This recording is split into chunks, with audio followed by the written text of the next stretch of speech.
This happened on the Alcan Highway, halfway between Dawson Creek and Whitehorse, on the way to Alaska in November. Yeah.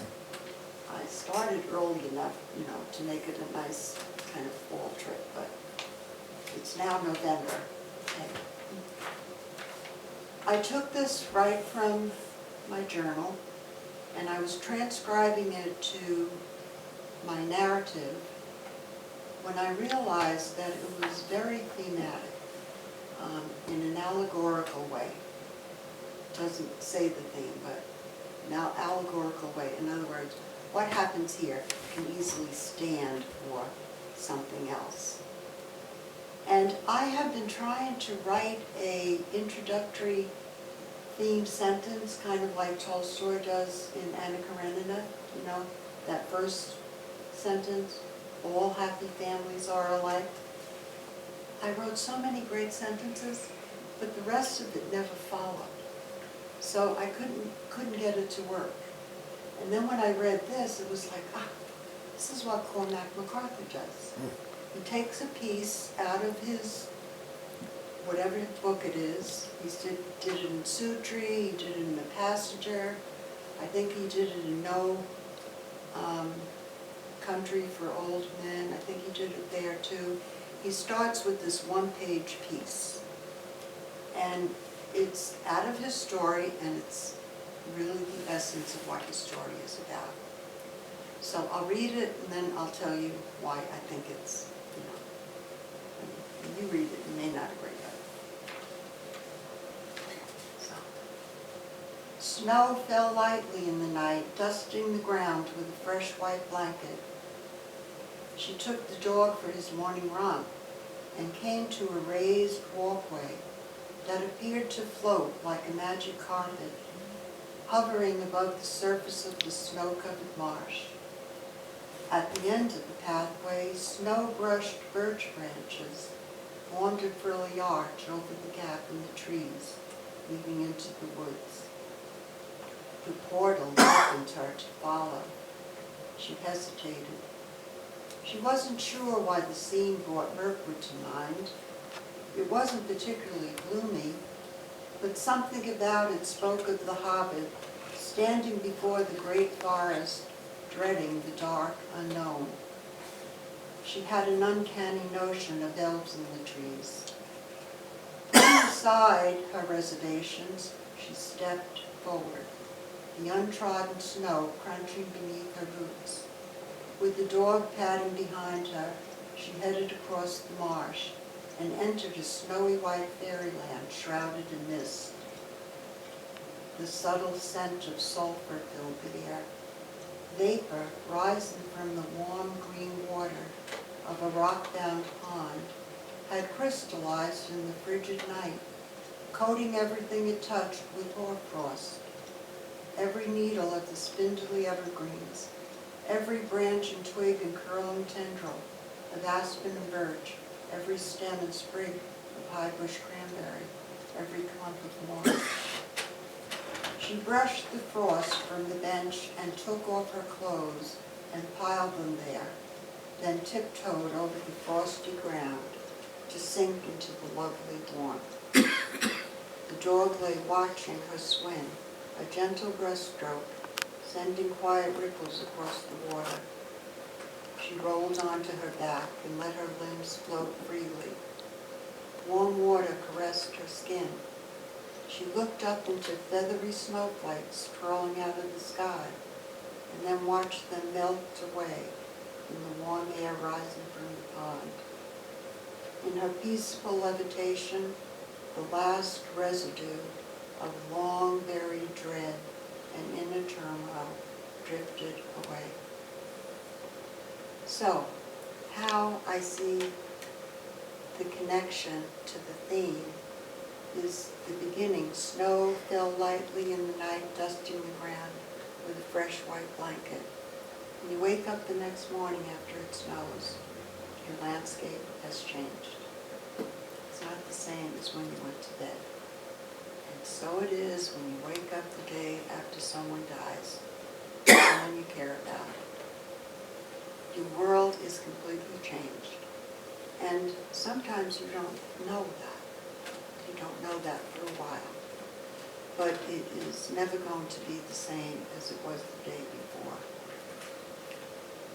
In the process of trying to cope with the kind of initial trauma that you have, because that kind of sudden death causes a shock that is really like a traumatic injury to the brain. You don't function very well. Your brain chemicals are in disarray. You get these terrible spurts of adrenaline to the point where you actually muscles ache from so much of it. It takes a while for you to get past that, to start realizing that your world has changed. You can't keep it the way it was. And you have to go forward, but you really fear going forward. And it's always interesting to me that the psychologists that give you all the stages of grief rarely talk about the fear. But there is this fear that you're always going to be like this. You know, you're always going to be unable to function, always dropping at every little hint and button that gets pushed, you know, crying. It's just a terrible fear that you don't want to go forward into a life that's going to be that way, but you can't imagine that it can be any different, you know? But because life just kind of drags you into the river and pulls you along, you get pulled along. Or maybe you're courageous and you just decide, some people are very courageous and they just decide, well, I have to move along, you know. And slowly but surely, you find a way to cope with your grief. That's what the story is about. The initial shock, the kind of grief that people, particularly parents, have, and how they survive it. And that is a theme that goes through the story. The reason I wrote the book is because of that theme. And really, it's because of other parents who lost children, to show them that I did the same thing, I had the same thing as you, and I'm okay. And probably you eventually will be okay. I want to tell them, you're going to be okay, but you can't tell them that initially. Because either they'll think you don't understand how bad they feel, or they are wanting to know that they're going to be okay, but initially they have this guilt that they shouldn't be okay. So early on you can't say that to somebody. But it's helpful for them to know.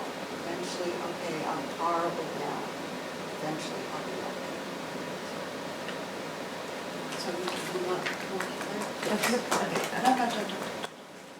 but it's very allegorical. This, however, is not allegorical at all. And it's a classic kind of anecdote, also right out of a journal, that is like so many other anecdotes on my trip. So it kind of gives you a picture of what the trip looks like. Because it takes up a good part of the book. Also, Jean is me. And I'll get to later why I changed the names. But anyway, I picked the name Jean for myself. Jean moaned when she woke to another day of rain. There'd be no hike up Salt Mountain today. It took most of the morning to conquer her reluctance to get out of bed. Ordinarily, she'd scan the view as she rode along, but the gloomy day left her indifferent to the landscape. She might have missed the hitchhiker had the sign for Port Hastings not jolted her out of her lethargy. This was the spot where she had passed the truck accident on her way to Waikokoma. She had slowed down to avoid a similar fate when he came unexpectedly into view, sitting on the guardrail, casually thumbing a ride. As Jean rolled by him, he looked right into her eyes. Immediately she had a stark and unwanted image of him crushed beneath the 18-wheeler. She felt the old weakness in her knees, an icy shiver through her body. When she pulled over to calm herself and catch her breath, she saw him in her side view mirror running toward the truck. Gulliver's angry bark startled the hitchhiker when he opened the door. He jumped back, asking, "Does he bite?" Holding tight to Gulliver's collar, Jean said, "I'm sorry, but I don't pick up. I didn't stop to give you a ride. I was just so shook up seeing you sitting on that guardrail, I needed to pull myself together."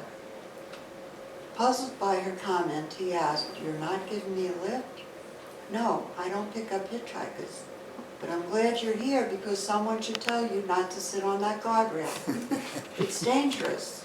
With his mouth ajar, his puzzled expression was more acute, prompting Jean to explain. "I guess you weren't aware of the truck accident. It was lying on its side on that guardrail, exactly where you were sitting. Why don't you move up the road, at least on the shoulder where the road isn't curved? It should be less dangerous there." Even as she spoke, Jean could tell he wasn't listening. Eyes squinting, he was looking back at the guardrail, and Jean could see the wheels turning in his brain. When he looked back at her, she guessed he had come to some conclusion, because his expression had morphed to a hint of self-satisfaction. He tilted his head, and with one of those cajoling smiles, known to charm mothers into doing what they know better than to do, he said, "Well, I guess you'll have to give me a lift then, because it would be too dangerous leaving me here on the road." He waited a moment before he added, "You don't want me to get killed." Jean shuddered at his comment. Despite her discomfort, she treated his question lightly. With a laugh, she said, "Really? Do you think you can guilt-trip me into giving you a ride?" "But I'm only going as far as Halifax," he said in a more sober tone. "And your ferocious friend there will make sure I mind my manners. Not that I wouldn't." His grin gave way to a plaintive look, and he added, "I'm soaking wet." He was. "I wasn't planning to go to Halifax," I said. "I'm taking the ferry to Prince Edward Island. Today? I hate to tell you this, not today. You'll never make it." Jean half expected she missed the ferry when she left. Why Concomus so late in the day, but she still had hope. She sat back and heaved a sigh. "Oh well, I wanted to visit Halifax too. I guess it's not that far out of my way. If I have to wait until tomorrow anyway, I might as well go. If you want, I could get out in Truro to save you going out of your way." "Let me think about it," she said. "Get in. You can put your pack behind the seat." For a moment, admonition came to mind. "You're too trusting," she had said. But Jean didn't think so. She had always been good at sizing people up and didn't remember ever getting it wrong. Besides, in this situation, it would be better to give him a lift than to drive off without him and have to cope with the horrible image of him crushed beneath a tractor trailer. So we went to Halifax, and he took me to this cafe to have coffee, but we spent the whole day there talking. And he actually shows up a whole lot more in other parts of the story. No spoilers.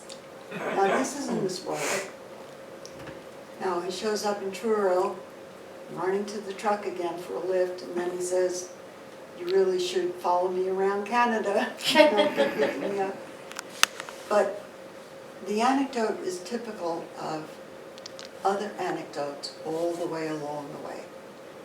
There is a farmer in Prince Edward Island who leads me back into the woods to see his acre of marijuana that he's grown, hidden from the world, because it wasn't legal then. That was on Prince Edward Island. It's very legal there now. So there was a hunter in Smooth Rock Falls that helped rescue the dog who had run out on the logs and got stuck out there. Anyway. And there was a beachcomber in Silver Islet, which is right on Lake Superior. He thought it would be good if he swapped his house on Lake Superior for my truck, and he could go to Alaska and I could stay in his house. And there was a young kid in Kenora whose mother asked me to drive him to Saskatchewan so that for a job that he had, and drop him off there. And all the way he's trying to talk me into taking him to Alaska with me. Anyway, lots and lots of stories like that. This is more or less kind of how it goes. So it gives you a feeling for how the narrative goes. Okay. I have one more reading and then we'll do questions. Okay, if you have them. All right, got time? Yeah. Okay. So this one is, so I went beginning, middle, this is the end, towards the end. And it's not allegorical either, although it does have a metaphor. And I'm going to let you see if you can figure out the metaphor. By the way, I didn't mention, this happened with Jeff on highway on Cape Breton Island, which is in Nova Scotia. And you were headed for Alaska. Heading for Alaska. Real What was bad I of the doing? way. You know, there's a perfect part in the book where this whole thing goes on about what the hell are you doing here? How you lost? Don't you have a map? I know. That's why I was talking about the conflict. There's something else going on Yeah. that she's not telling you that Right. you'll find out in the story. Yeah, That's kind of yeah. like internal, mental, emotional, and then actual Yeah. literal conflict. It was Anyway. very, and I love the maritime provinces. Beautiful. You know, so it's like, I'm on the road, let me go do this, you know, I may not have another chance. It's one of the reasons it took me 2.5 months to get to Alaska. But this is in a cabin in Alaska in the winter. Okay, and like I said, it's not allegorical, but it does have a metaphor. Okay.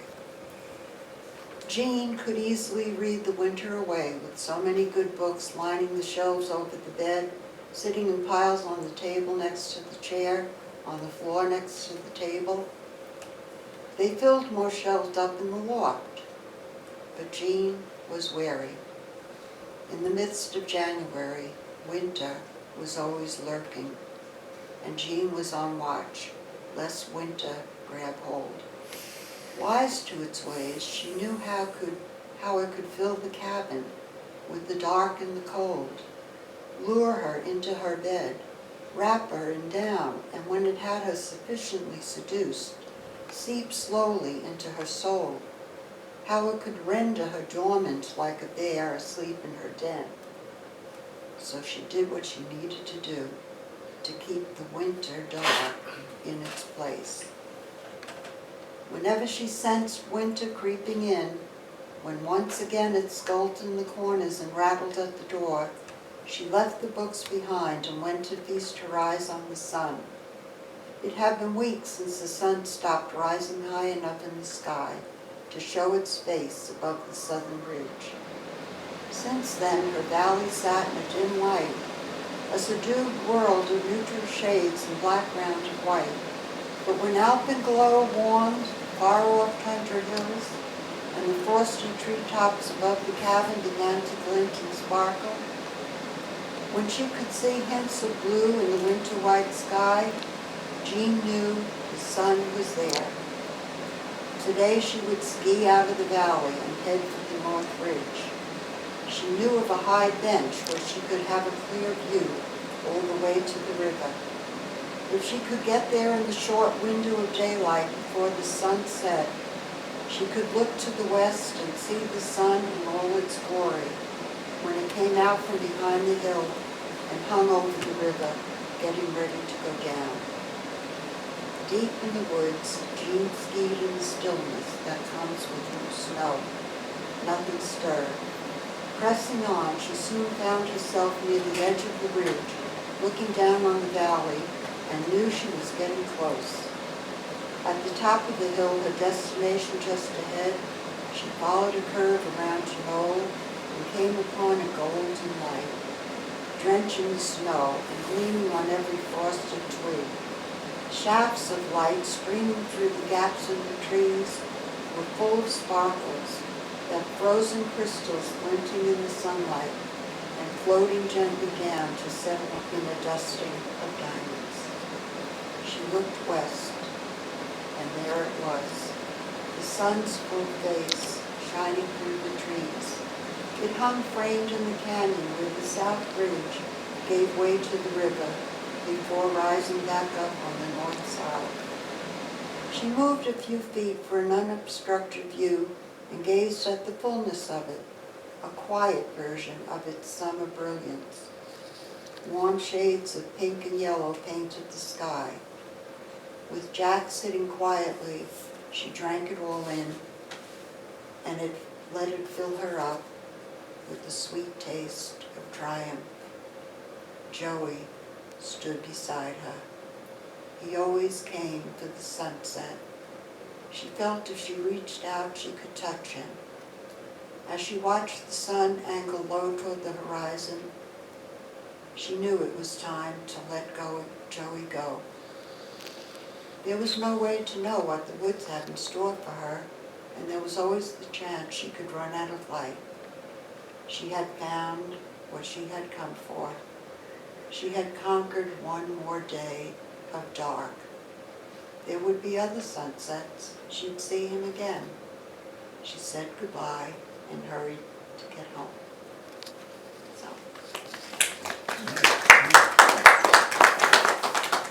So, any guesses on what the metaphor is? So the metaphor is winter, and it stands for grief.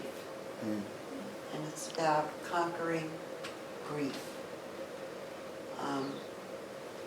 That's always there, lurking, ready to take over, and learning how to see it coming and know how to deal with it.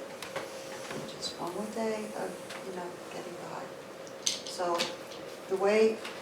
one of the things that I tell people is that you develop a whole new relationship with your son that you lost, or your daughter that you lost, or any person that you lost. You just develop a new relationship. And ours was getting together for sunsets. I have a dear friend, and hers is whenever she finds a penny on the floor, wherever, that's when she visits with her lost child. So, it's a coping method, but it works. Anyway, one of the questions people usually ask me is, why do you call yourself Jean? So I'll start with the first question, why did I change names? And there is, of course, the rules of grammar, so to speak, but there's also trade rules that come into play when you're writing fiction, which carry over to nonfiction, but mainly they have to do with fiction. One of which is you never have a character, more than one character, with the same name. If you do, it causes dissonance when you're reading, because the reader has to stop and figure out, okay, which one did they mean? Okay, so here I am, writing the story. My mother's name is Mary. My daughter's name is Mary.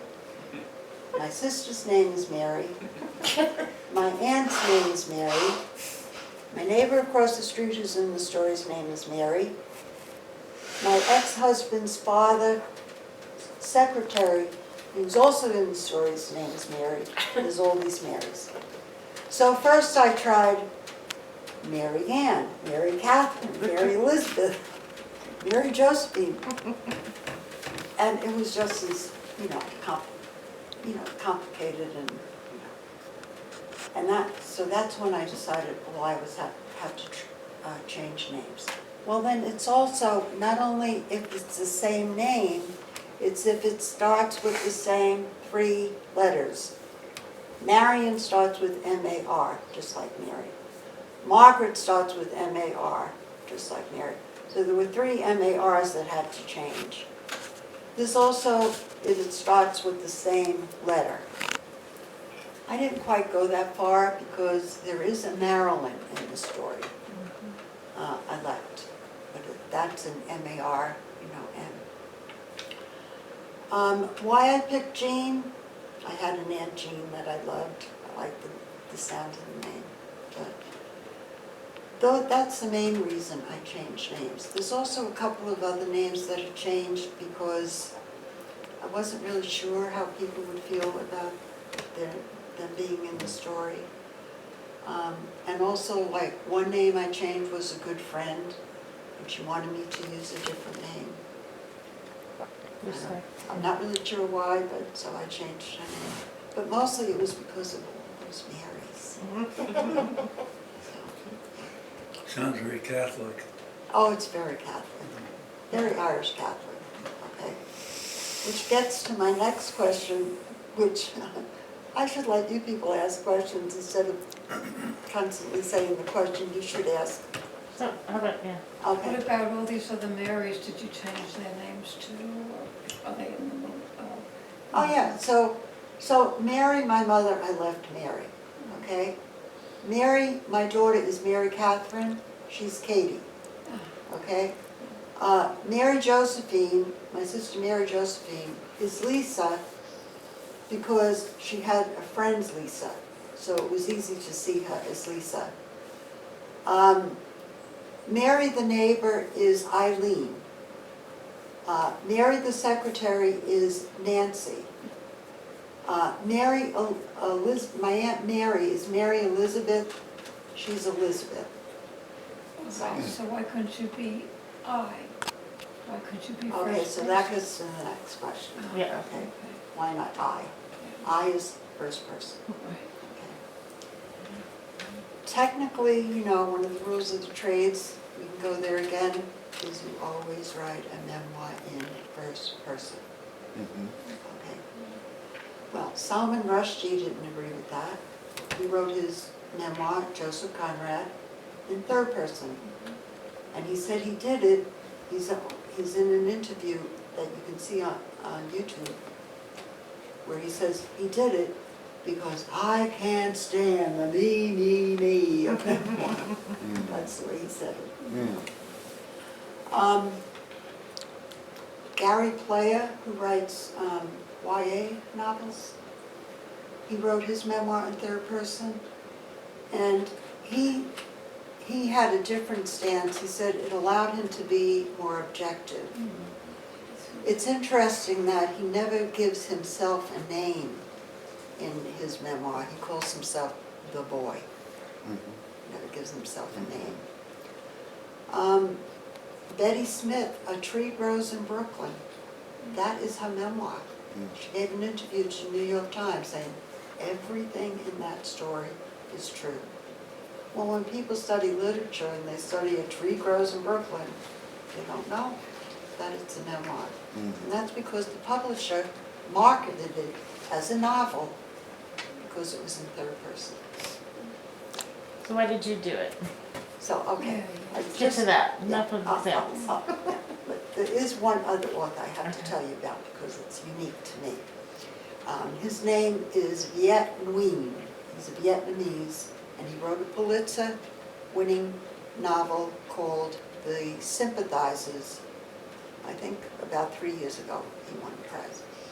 He just wrote his memoir, A Man of Two Faces, and it's a story about growing up Vietnamese in his home, very Vietnamese, and then American outside of his home. And he wrote his memoir in second person, which is all you. You were sitting watching television when your brother came in and told you your parents were shot.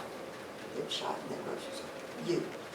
And he said that he did it because he couldn't write it in first person because of his cultural conditioning.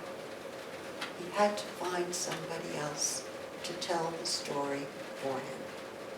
So now to Why did I do it? Okay? I tried to write it in first person. But I grew up Irish Catholic.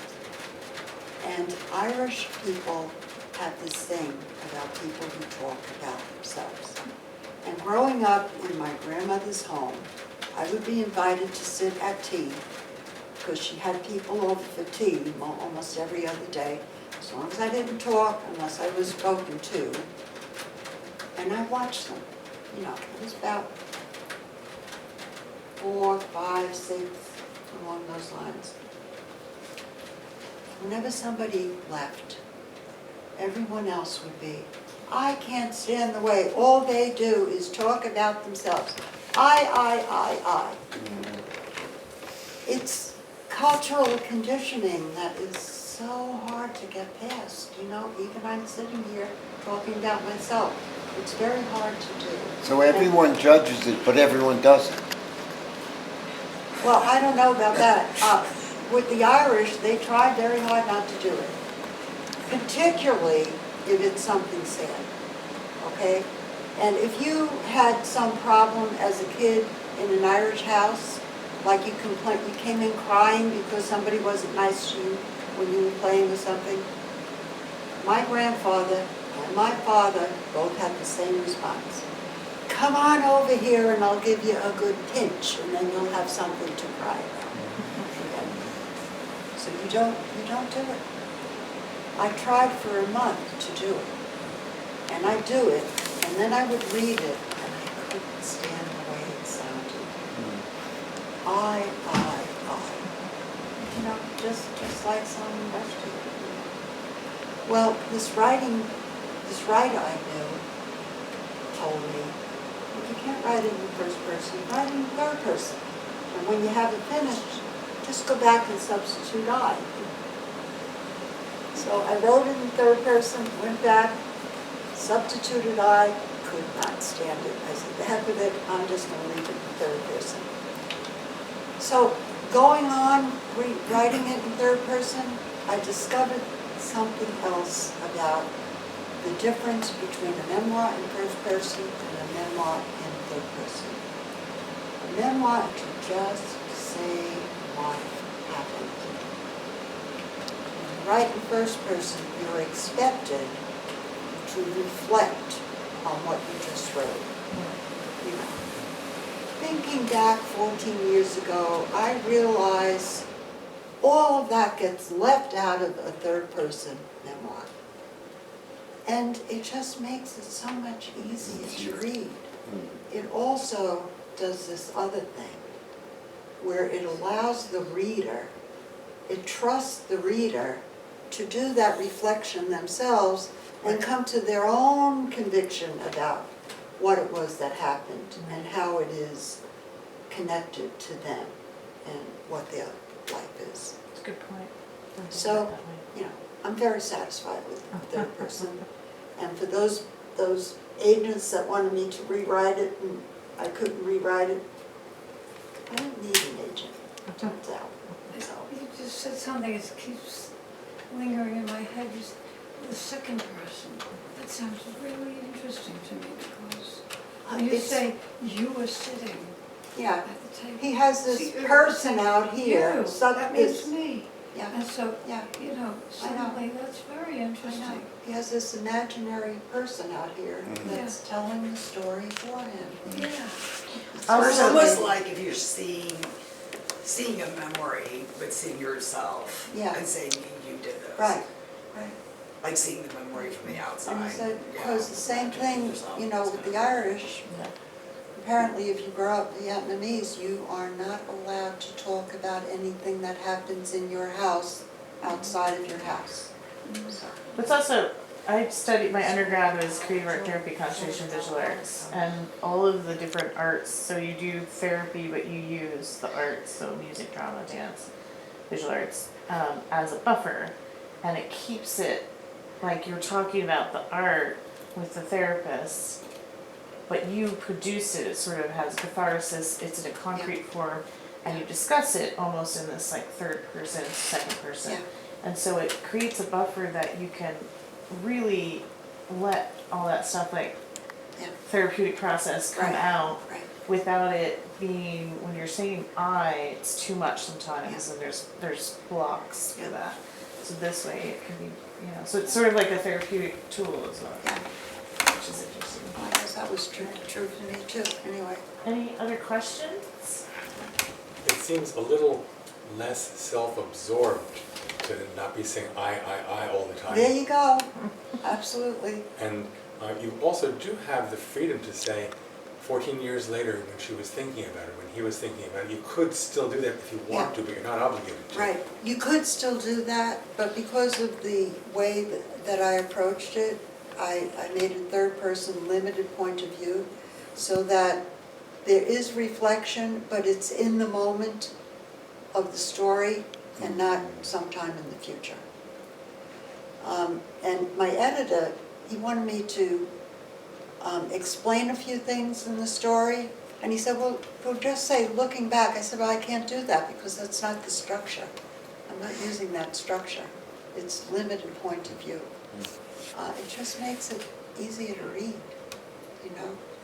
So, but what you're saying about self-absorption, that solipsism just creeps in when you're using I all the time. And I know Cheryl Strayed, if you've read Wild, anybody read Wild? She got an awful lot of criticism for being too self-absorbed and everything. And I really think it's just because she used first person I, So, yeah. What did you do for a profession or just, your life before? So I was a Or now. Montessori teacher. And How many years?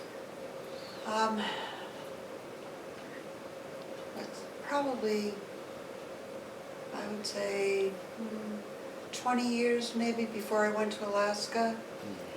And then when I got to Alaska, I was living out in the wilderness until we moved to town, which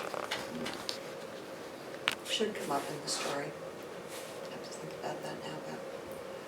But when I went back to teaching in Alaska, the Anchorage School District had a Montessori school. And I was really excited about that. I was going to go teach in the Montessori school. Now, this Montessori school was in a multiracial neighborhood, low socioeconomic neighborhood, in the school in that neighborhood. None of the kids in that neighborhood were in the Montessori school. They were all driven by their parents from the hillside, which is Private? your upper Yeah. socioeconomic neighborhood, because it was run by a lottery. It was a Anchorage public school. But for that school and a couple of other schools, they only accepted kids by lottery. That has since changed.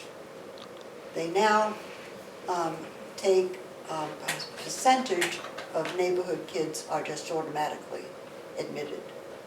But at that time, oh God, I was so turned off by that, because it is so un-Montessori, Right. Yeah. So instead I taught in a regular low-income neighborhood, first grade classroom with my Montessori philosophy. Yeah. It I was have a great. question. Yeah. So, from my encounters with John or Jackie over decades, he always seemed like a real sense of fairness. Like his moral compass was he went back. Yeah. Is that something that you relate to yourself in your life? Well, I hope I'm fair. But he was fair, can we say to a fault? Yeah, He was very fair. And obsessively so. he got that from my father. Whenever anything came up, it was like my father would bend over backwards to look at the fairness of And he'd something. get very upset and indignant if Right. things weren't. That sense of justice, if it's not fair, it's not just. Yeah. But, it was his mind worked differently. you know. First of all, he was so smart, it worked differently on that account. Then he had his mental problems, it worked differently on that account. And when I say differently, everything was like 10 times more intense.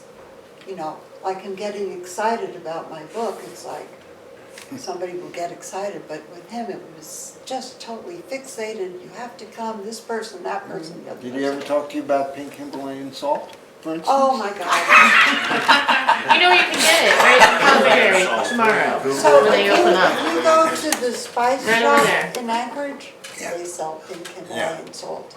Yeah. When he came up to visit, it was like, that was the one thing that just made it for him, that they actually sold pink Himalayan salt. Yeah. Yeah. Yeah, we were just talking about, when you thought that something was unjust or not right, and you would start you robot dinosaur! And then you would scream, Yeah. robot dinosaur, and it was Yeah. But, He also- I looked it up one time and I was like, these robot dinosaurs are kind of cute though. But He also had this characteristic where he would give everything away. Yeah. And when he was a little kid, he was like 2 years old, he was giving away his toys, and it would get my mother so upset. You know, Yeah. and Yeah. I don't know There's a why. shared generative. I don't know if that was the case. I think it was. We all, it's, you know, I would bring him food and I knew I was really feeding him and everybody else that came. Right. You know, and he, Yeah. like, he would, but for sure. he would accept little gifts too. Yeah, You know what yeah. I mean? So sort of, oh, Accepted anything, yeah, yeah. accept anything, you know. I wanted to say, if you could talk a little bit about, and I don't know if this is too much to ask, but I know some of the other sisters, we talked about it, but he was really close with his brother, your brother that passed away. Kenneth? Yeah, and so there's like, we have some pictures that were in his, Well, they were very close in age. and then, You know. yeah, if you could talk. I don't think there was a year between them, you know, classic Irish twins. I think the other sisters were telling Yeah. me more about it, and I just wanted to share with people Yeah. a little bit about that. I thought that was So special. they hung out together. There really isn't anything more to say than that. Okay. You know, they just hung out together. Maybe Donna and, knows a little more about it, or talks about it a little more. So Kenneth, you know, he had kidney failure. And he lived for 15 years after he actually got my kidney. He lived for 15 years and then developed heart disease, really bad heart disease. And he came to Alaska and died, had a heart attack out on the trail on the way to the cabin. And Jackie came to his funeral, and we hadn't seen Jackie in a long time. We came to his funeral, and he was like a normal person, you know? He wasn't his usual erratic self. It was like the whole thing just sobered him up, you know? And he gave a talk about how fond he was of Kenneth and everything. And Kenneth was supportive of him. You know, like another brother would not want to be associated with him. Kenneth was very protective of him. Yeah. There's actually a picture of him and his brother at Kenneth's wedding, I think it was, and there's like a kind of reflection mirror, and he's like tying on, you know, the mirror or whatever. It's a really nice photo. I think also one with John, I mean, his Memorial Day and his soldier outfit on, Christmas time, I think it was, it was like Christmas time. Yeah. When he was in the Air Force, he looks like a whole other person, Yeah. doesn't he? Also the one that's drafting, but you can see that on to the page, the Dr. John, there's a couple pages on Facebook. Thank you, Marian, for doing that book signing up in Woodstock, New York at the library. It was great meeting you and hearing some excerpts from your book, as well as some of your personal stories in regards to different things that you wrote about in your book. And definitely looking forward to reading this. And this is the book right here. I would highly recommend getting a copy. And the author, her name is Marian Elliot, and you can get a hold of her at Elliot.Marian @gmail.com, and mariansjournal.blogspot.com, and it's under construction still, but Out of the Dark Memoir.com. So this is the card right here, Marian Elliot, and that's the back of the card where you could get yourself a copy of that book. And Marian, it was great. The cost of the book is $15, and proceeds will also go towards family in Woodstock.